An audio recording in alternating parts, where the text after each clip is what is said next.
Úvod do názvoslovia organických zlúčenín. Prvá časť série edukačných videí Základy názvoslovia organických zlúčenín. Organické zlúčeniny môžeme rozdeliť do troch skupín, a to uhľovodíky, deriváty uhľovodíkov a heterocyklické zlúčeniny. Uhľovodíky sú zlúčeniny pozostávajúce iba z dvoch prvkov, uhlíka a vodíka. Molekuly uhľovodíkov obsahujú rôzny počet atómov týchto prvkov. Väzby medzi atómami uhlíka môžu byť jednoduché, dvojité alebo trojité. Skelety uhľovodíkov môžu mať tvar nerozvetveného alebo rozvetveného reťazca, alebo môžu vytvárať aj cykly. Derivátmi uhľovodíkov označujeme také organické zlúčeniny, v ktorých je jeden alebo viac atómov vodíka v molekule uhľovodíka nahradených charakteristickou skupinou, ktorá pozostáva aj z atómov iných prvkov. Najčastejšie ide o kyslík, dusík, síru a halogény. Heterocyklické zlúčeniny majú cyklickú štruktúru, pričom základný skelet cyklu nevytvárajú iba atómy uhlíka, ako v prípade cyklických uhľovodíkov, ale priamo v cykle sú viazané aj atómy iných prvkov, ktoré označujeme ako heteroatómy. Najčastejšie je to kyslík, dusík alebo síra. Uhľovodíky rozdeľujeme z rôznych aspektov. Jedným z nich je tvar uhlíkového reťazca.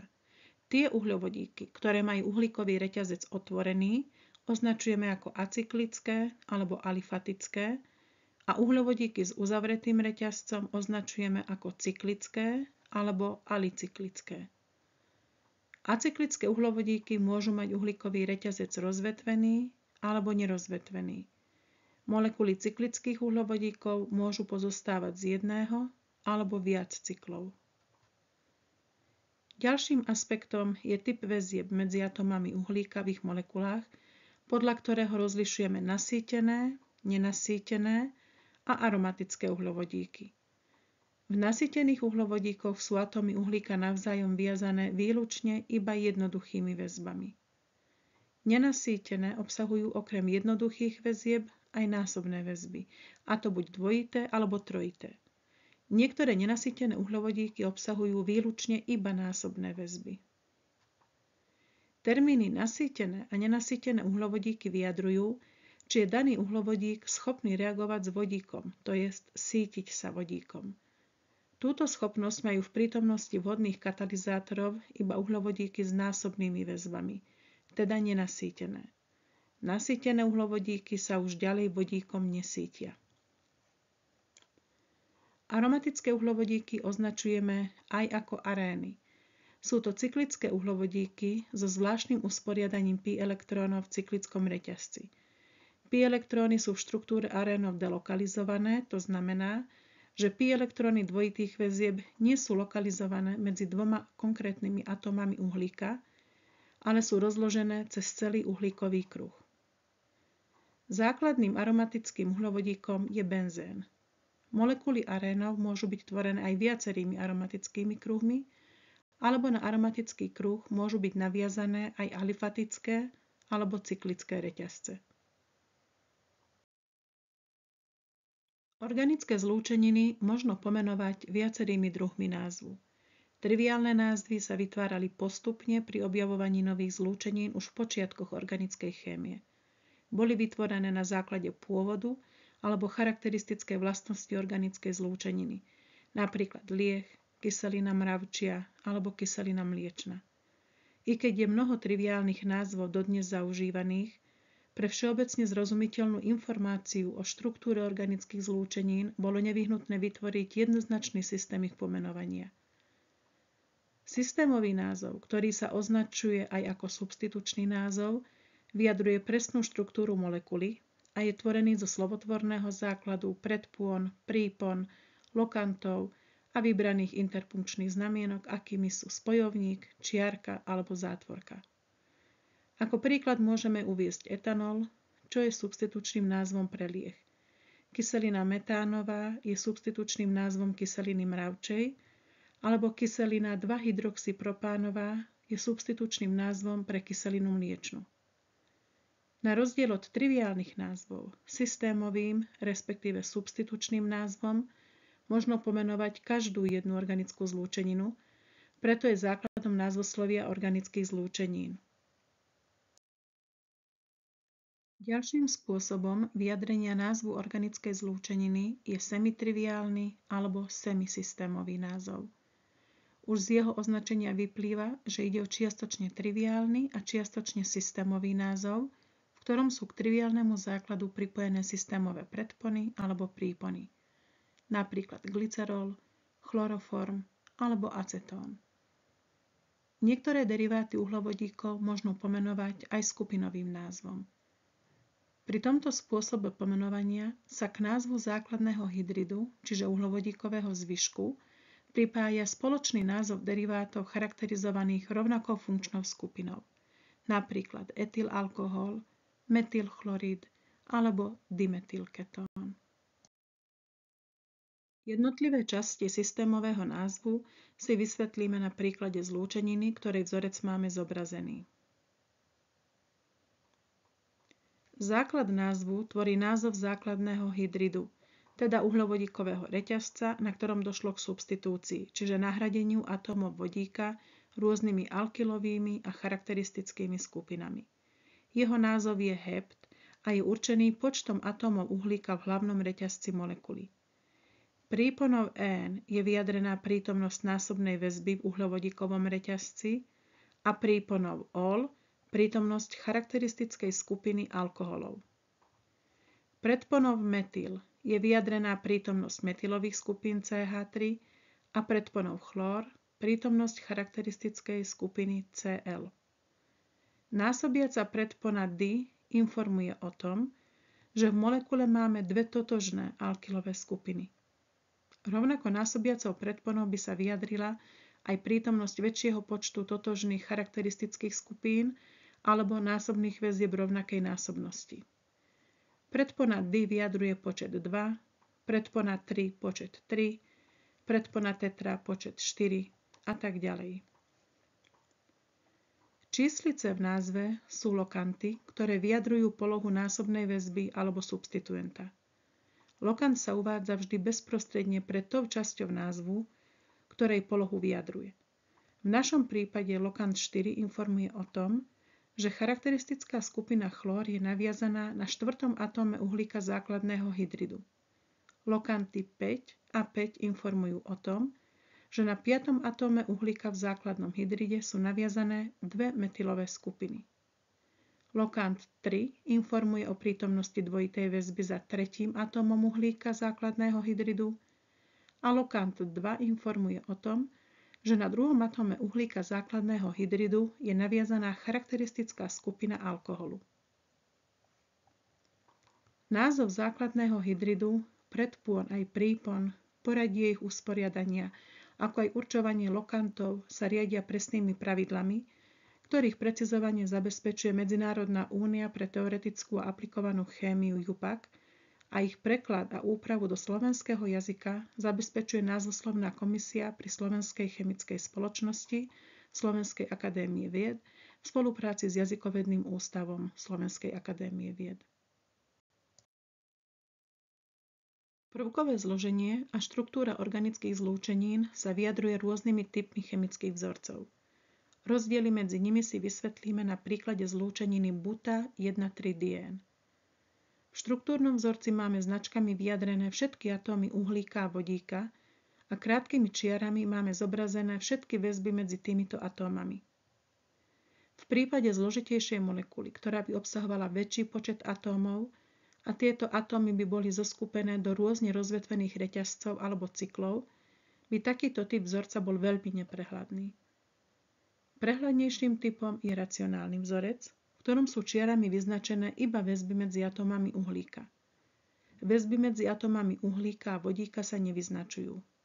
Namiesto toho sa ku každej značke atómu uhlíka pripíše príslušný počet atómov vodíka. Napríklad CH2 znamená, že na tento atóm uhlíka sú naviazané 2 atómy vodíka. V prípade CH je na atóm uhlíka naviazaný iba 1 atóm vodíka. Tento typ vzorca sa dlhodobo preferoval kvôli jeho prehľadnosti. Avšak ešte prehľadnejším je zjednodušený štruktúrny vzorec, v ktorom sú značkami prvkov označené iba krajné atómy uhlíka s príslušným počtom atómov vodíka. Atómy uhlíka ani atómy vodíka uprostred uhlovodíkového reťazca nie sú označené ich značkami. V takomto vzorci sa čiarou zobrazujú väzby medzi atómami uhlíka základného hydridu a každý zlom v obrazci predstavuje jeden atóm uhlíka s príslušným počtom atómov vodíka. Niekedy sa takýto typ vzorca označuje aj ako cikcakový.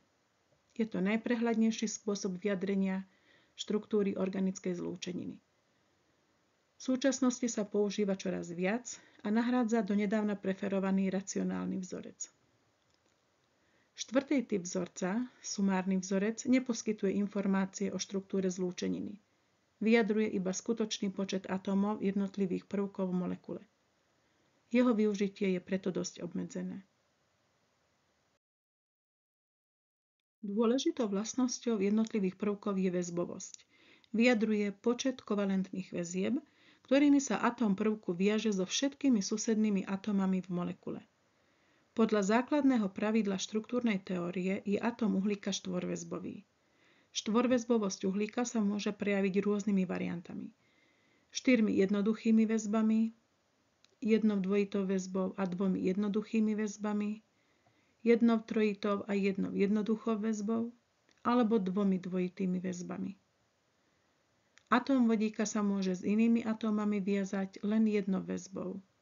Je jednoväzbový.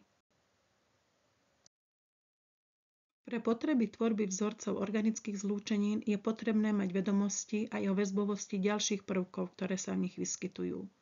Sú to prvky kyslík, síra, dusík a halogény. Kyslík je dvojväzbový. S ďalšími atómami sa viaže buď jednou dvojitou väzbou, alebo 2 jednoduchými väzbami. Podobne aj síra je dvojväzbová. S ďalšími atómami sa viaže buď jednou dvojitou väzbou, alebo 2 jednoduchými väzbami. Dusík je trojväzbový. S ďalšími atómami sa môže viazať 3 jednoduchými väzbami, alebo 1 dvojitou a 1 jednoduchou väzbou, alebo aj 1 trojitou väzbou. Každý z halogénov, fluor, chlór, bróm a jód, môže vytvárať len jednu väzbu. Sú jednoväzbové. Základom názvoslovia organických zlúčenín je homologický rad, v ktorom sú usporiadané najjednoduchšie organické zlúčeniny, nerozvetvené nasýtené uhlovodíky, ktoré označujeme ako alkány. Prvým členom homologického radu je metán CH4 a každý nasledujúci člen radu je bohatší od predchádzajúceho člena o homologický prírastok CH2, teda o jeden atóm uhlíka a 2 atómy vodíka. Prvé 4 alkány majú triviálne názvy: metán, etán, propán, bután. Ďalšie alkány majú systematické názvy utvorené zo základu gréckej číslovky označujúcej počet atómov uhlíka v molekule a prípony -án. Alkán zložený z 5 atómov uhlíka je pentán, zo 6 atómov uhlíka hexán, zo 7 atómov uhlíka heptán, nasleduje oktán, nonán, dekán, undekán, dodekán a tak ďalej. Je ich viac, ale pre potreby vysvetlenia názvoslovia organických zlúčenín postačuje poznať názvy prvých 10 až 12 členov.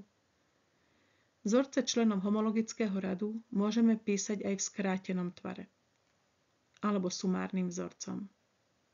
V názve alkánov máme zvýraznený kmeň názvu červenou farbou. Je to z dôvodu, že tieto základné časti názvu alkánov sa používajú aj na vyjadrenie počtu atómov uhlíka v nenasýtených uhlovodíkoch, o čom sa môžete presvedčiť aj v ďalších častiach našej série edukačných videí zameranej na názvoslovie organických zlúčenín. V tvare zjednodušených štruktúrnych vzorcov je homologický rad alkánov vyjadrený cikcakovými reťazcami, ktorých dĺžka sa postupne predĺžuje v závislosti od počtu atómov uhlíka. Pri tomto type vzorca sa okrajové atómy uhlíka označujú značkou prvku C a značkou prvku H sa označia aj atómy vodíka viazané na tieto okrajové atómy uhlíka. Atómy uhlíka ani atómy vodíka uprostred reťazca sa neoznačujú značkami prvkov. Teraz sú kvôli názornosti všetky atómy uhlíka zvýraznené červenou farbou, respektíve červeným krúžkom. Ale bežne sa cikcakové zjednodušené štruktúrne vzorce zapisujú bez zvýraznenia atómov uhlíka v znázornenom tvare. Pretože sa pri tvorbe vzorcov a ich pomenovaní vždy vychádza z homologického radu, odporúčam vám, aby ste sa ho naučili hneď teraz, prípadne si ho prichystali buď v elektronickej alebo tlačenej forme, aby ste takúto pomôcku mali vždy po ruke pri sledovaní ďalších častí našej série videí, ktorých budeme pomenovávať aj tvoriť vzorce rôznych skupín uhlovodíkov a ich derivátov. V prípade rozvetvených uhlovodíkov máme na hlavný uhlíkový reťazec naviazané rôzne jednoväzbové skupiny.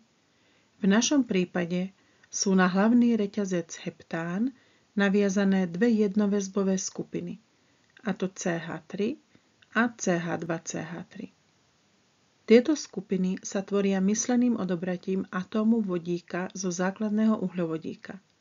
Ak sa tvoria z alkánov, označujeme ich ako alkyly.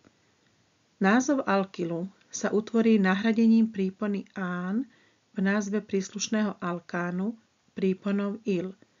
Z molekuly metánu dostaneme odobraním jedného atómu vodíka skupinu metyl. Z molekuly etánu dostaneme odobraním jedného atómu vodíka skupinu etyl. A podobným princípom sa vytvárajú aj ďalšie alkylové skupiny. Na hlavný uhlíkový reťazec môžu byť naviazané aj jednoväzbové skupiny odvodené od nenasýtených uhľovodíkov. Tieto obsahujú násobné väzby, dvojité alebo trojité. V organických zlúčeninách sa často vyskytuje jednoväzbová skupina odvodená od eténu. Je zložená z dvoch atómov uhlíka, medzi ktorými je dvojitá väzba. Môže sa nazvať predponou etenyl, ale viac je zaužívaný jej názov vinyl, a to aj v systémových názvoch organických zlúčenín. Takto vyzerajú jednoväzbové skupiny vyjadrené zjednodušeným štruktúrnym vzorcom.